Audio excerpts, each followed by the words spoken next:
The SA property sector posted one of the best performing asset class records, having delivered total returns of 8.03%, well ahead of equities, bonds and cash. Listed property sector also largely supported by huge inflows and demand for listed property stock. For a closer look at this sector, we're joined in the studio by Keillen Ndlovu, who's head of property funds at Stanlib. Keillen, let's get into your investment philosophy by looking at what's underweight and overweight. We've got a list here of the big names that you've got, and of course very familiar names. Sure. But you talk about overweight being Capital Property Fund, Resilient and Vukile, underweight Growth Point, Corporate and Emira. So perhaps explain that to start with. Yes. So with companies that we like, it's Vukile.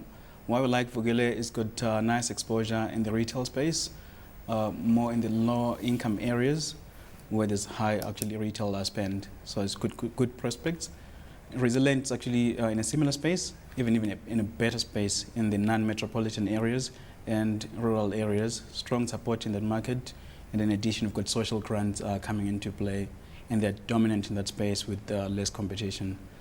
Capital is an industrial play. They own some of the best industrial portfolios in the sector, and it seems like they're working more and more. There's more interesting things to come. They've actually come up with an announcement to take over SA Corporate, still preliminary stages. And SA Corporate happens to be our underweight position there. SA Corporate, we've taken an underweight position because we are not big fans of smaller shopping centers, what we call neighborhood and community shopping centers, not defensive in this market. And we've got underweight position in Growth Point. It's a lovely company, but it's run too hard relative to the sector. It's up about 16% year to date. Well, aren't a lot of these companies running hard? They've been very popular. Look, there's been spectacular performance by the property companies, and probably in this uncertain environment, especially globally, it's probably a justified thing. But you're sitting at 7.5% yield. This is not a good yield. This is very similar to the bond yield, and it's very unusual for properties to trade at the same yield as government bonds, because there are more risks associated with properties than government bonds. But when you look, and I mean, Keillen has given me make a comment here as well. When you look at property, if you own a super regional shopping center, you are king. If you own, I think there's even a new grade that's above A grade now. It's called P grade office space. If you got premium grade, because now, you know, it's like the old 5-star hotels, you've got to eventually have a 6-star hotel. That's right. Because 5 stars aren't good enough. So eventually you go from A grade to P grade, and then the next one will be Q grade or whatever. But if you don't own P grade, you're nothing. And in industrials, if you don't own distribution, if you own the old industrial factory where the guy had 3 machines and a few workers, that manufacturing sector is dead. There's no. So it is very specific where the growth nodes are in property. Sure. Yeah, talking about industrial as well, we've seen in the manufacturing sector, actually vacancies go up to about 9%, whereas the overall industrial vacancies are about between 4 and 4.5%. So you want to be in warehousing and distribution. And with the quality of properties, B grade, C grade property market, you don't want to be in that space, which gives us that example as well. And Emira, it's got big exposure to B grade office market, and we've seen vacancies go up in that space. The portfolio is sitting close to 20% vacancies, whereas average office vacancy about 10.5%. You've got a graph, listed property outperforming on an index from 100. Listed property over from January to May, up to 112, above equities at 8.15%, above bonds and cash, of course. Yes. Well, it's justified if you look at it. What has helped the property market deliver strong returns year to date? It's a combination of one, stable income growth. Property companies delivered about 6.6% average income growth, which is above inflation, what we've seen this year. And we've had good support as well for the property market. Many buyers, some of the institutional buyers coming into that space, as well as the strong bond market. You've seen bond yields strengthen from over 8% levels to about 7.5, 7.7% levels. What worries you? You've talked about running hard. What keeps you awake at night thinking, well, you know, what do we do next? Well, actually, the concerns that maybe, what we'll probably watch out for is rising bond yields. By this stage of the interest rate cycle, not a big concern. As a house, we think bonds are fairly valued at this level, 775. So the biggest problem is operating costs. Well, let me talk about the numbers there, and again Sure. from one of your own documents. Yes. I was astonished to see this, not that I knew, Yes. I had a view, but most of the costs are 2% here, 2%, 1% management, building, cleaning, and then things like municipal. that. Electricity, Electricity. 32%, rates and taxes, 20%, that's 52%. Management, which I would have thought would be more, 9%. So Yes. already we got 60% on just those three, and all the other things that you would imagine would be substantial costs Yes. are not really. Yeah, so that's the biggest problem, that you've got more than half of the expenses there, operating costs being rates and taxes and electricity, and those are growing at double-digit levels. But one thing that we must point out So is that, I mean, with electricity in particular, we know it's going to go up. It's Yes. probably going to go up by more than they've said. Definitely. So this is going to affect returns. Well, in a way, yes. But one thing is that most of these costs are passed over to the tenant.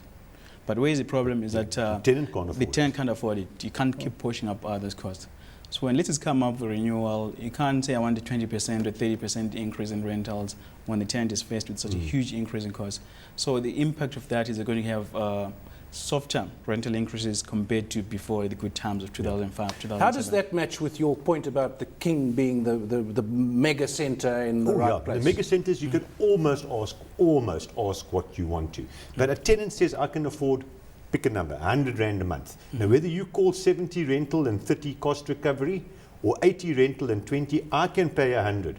So if rates and taxes and electricity go up, you can pass it on, but quite correctly, as Keillen said, that the next time you come and negotiate new rentals with your tenants, the guy says, you're going to have to cut your rental, or there's no escalation in your rental, because I can only afford 100 Rand a square meter per month.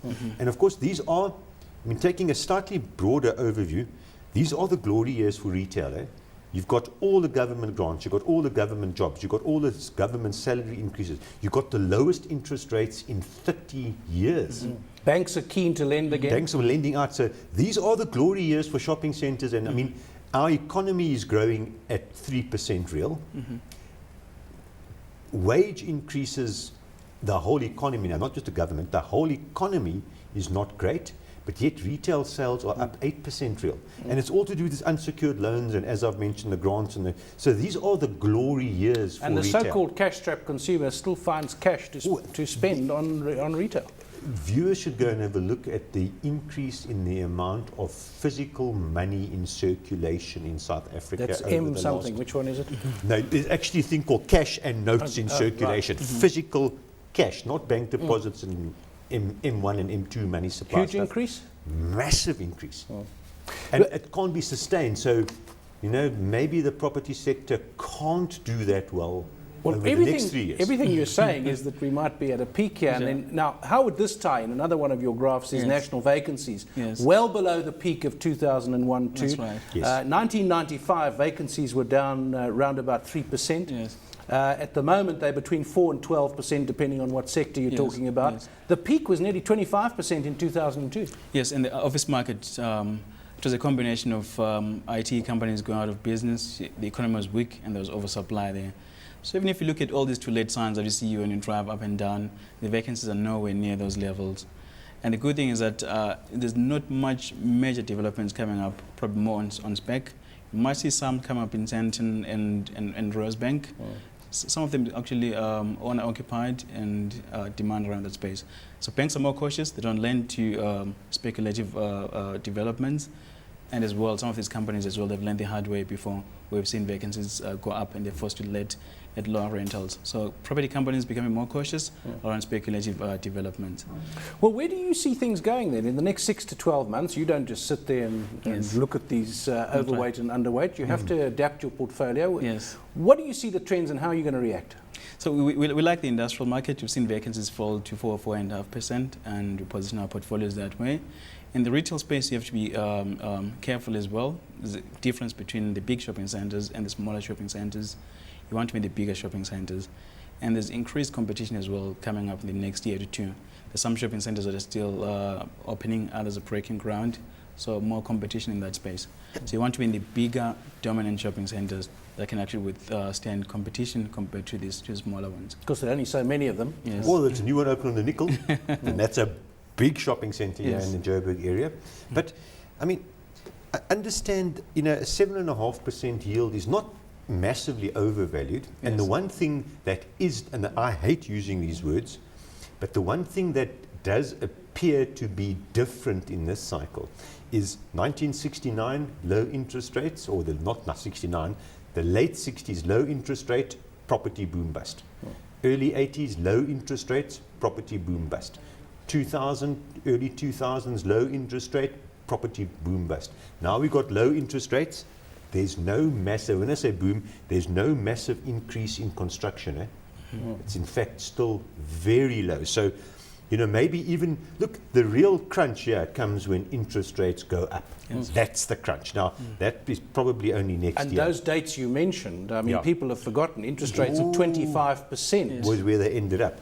So the real crunch in this thing, because this is an interest-sensitive sector. At the end of the day, the price of the share is determined by interest rates, not so much by the actual operations themselves. Of course. When that goes up, this is when they face the crunch. And you mentioned construction, that's part of the cycle, isn't it? Yes. When there's such pressure and demand that the construction companies and the investors start saying we've got to build, and you start that part of the cycle. Yes. But then if you look at it as well, to get electricity is not easy. Some of the developments taking them 4 or 5 years. Water's going to be increasingly necessary. That's right as well. And the council as well, they can't cope with that. It takes 2 years to rezone land. So it bodes well for existing buildings. And talking about the valuations as well, yields it's fairly attractive, 7.5%, 8%, in line with the bond market. And we're still getting growth. We're looking at about 5.5% income growth in the next 12 months. So not as exciting as it was in 2006, 2007. We had over 12, 14% because of the pressure as well in terms of costs. So those are realistic numbers actually given the circumstances at this stage.